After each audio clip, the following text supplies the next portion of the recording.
the stage is yours. Okay, thanks.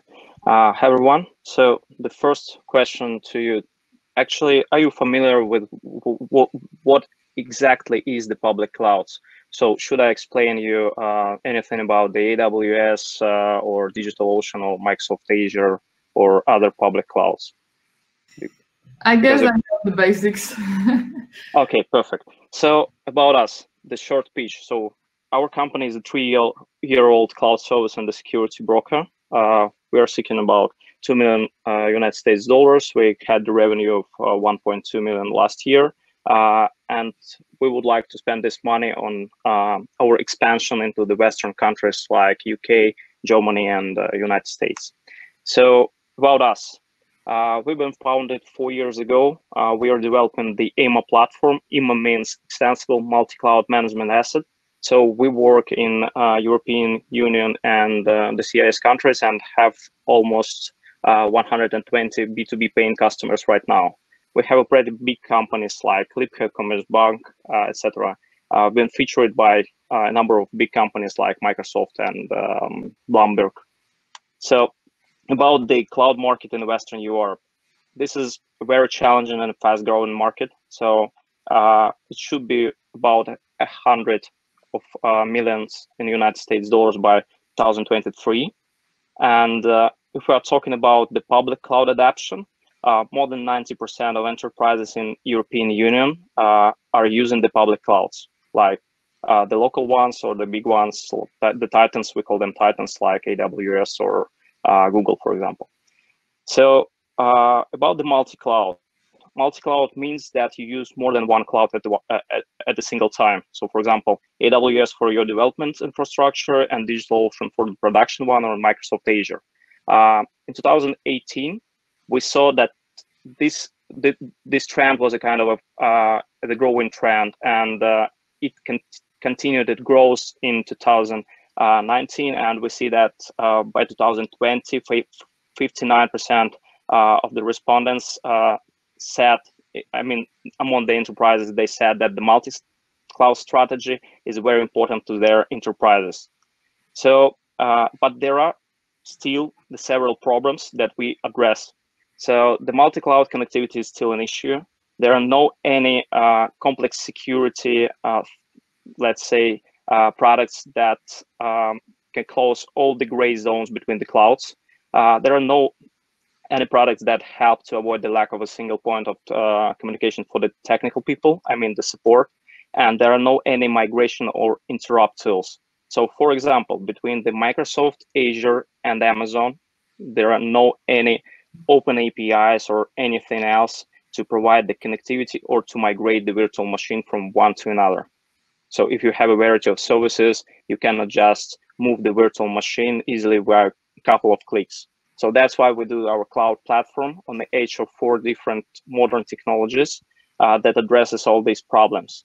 So we can create the different virtual machines and the different infrastructures. We can manage these virtual machines and migrate them via a couple of clicks. We can provide access to all these clouds at a single time from any point, let's say, of the world, from any device. We are now in the Q&A session, just letting you know that we switched to 4 minutes. So, all right. So if the judges would like to kick it off, maybe Victoria, do you have any questions? Yeah, I have actually quite many. First of all, I wanted to ask you, what do you mean by recognized by Microsoft? Actually, they have a startup program, and they have assigned a big grants to the companies that they confirm that they have product at least MVP stage, and this product. Yeah,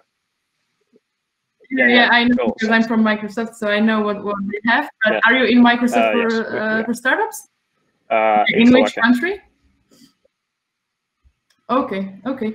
And secondly, I wanted to also ask you about your challenges in terms of multi-clouding, because none of the provider wants to share their storage. It's a huge competition. How do you tackle that? And how do you explain to the providers what is the added value of mixing clouds? So because actually, as Microsoft, we are not super happy with this kind of solutions, as we prefer to focus on our cloud and to build on our cloud, not to share it with anyone else in competition. So it was like this maybe a couple of years ago. But right now, if we're talking not about the cloud service providers, but about the customers of the cloud service providers, we can see that anyway, the customers, they are using at least their own private cloud, I mean, in-house solution. So for example, they already have the multi-cloud. So for example, Microsoft Azure at one hand and the private cloud on the other hand. So that means they already use that. It's not about the competition between service providers. So you cannot prevent your customers from doing that.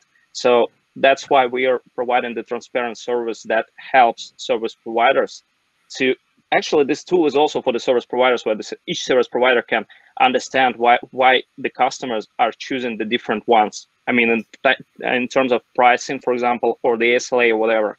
So this is the fully transparent tool for the customers and the service providers as well.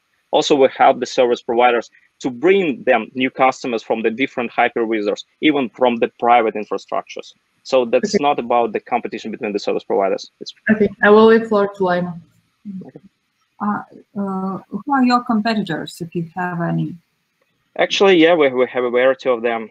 There is a competitor called Solus.io. There is another one app, and the third one that raised $150 million US called Alkira in the United States. So the variety of them. And there was another one, CloudSimple, that has been acquired by Google last year. And are you advanced in something in comparison with your competitors? So we work with a variety of hypervisors. We provide the transparency and we provide the connectivity. So we actually do these three things that are not supported by all these companies that I have mentioned. And the fourth and the killer feature is the migration between the different cloud service providers. Thank you. Okay, thanks.